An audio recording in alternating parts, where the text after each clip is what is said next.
So we want to make this dessert into something really healthy and light and yet satisfying and kind of decadent. If you want to impress a bunch of friends over the next dinner party, this is the recipe to bring. Really just very few ingredients that we're going to be using today. We're going to start off with the coconut butter. The next ingredient that we'll put in is coconut oil that's just been melted and needs to be hot because that's what's going to melt our coconut butter. Next will be lime juice.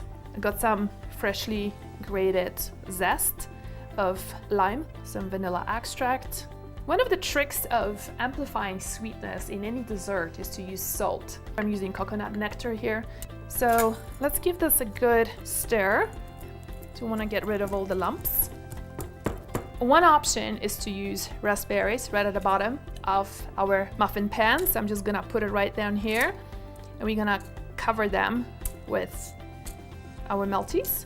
The reason why I like to do this with the raspberries is because it creates a little surprise for somebody digging in to the melty and be like, oh, and there's a raspberry right in there.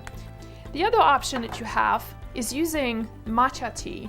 It gives the melties a beautiful green, rich, sort of bright color because you just look at the matcha. And the melties are out of the freezer. Just 20 minutes, that's all that is needed. So bon appetit and have fun with it as much as I had making it.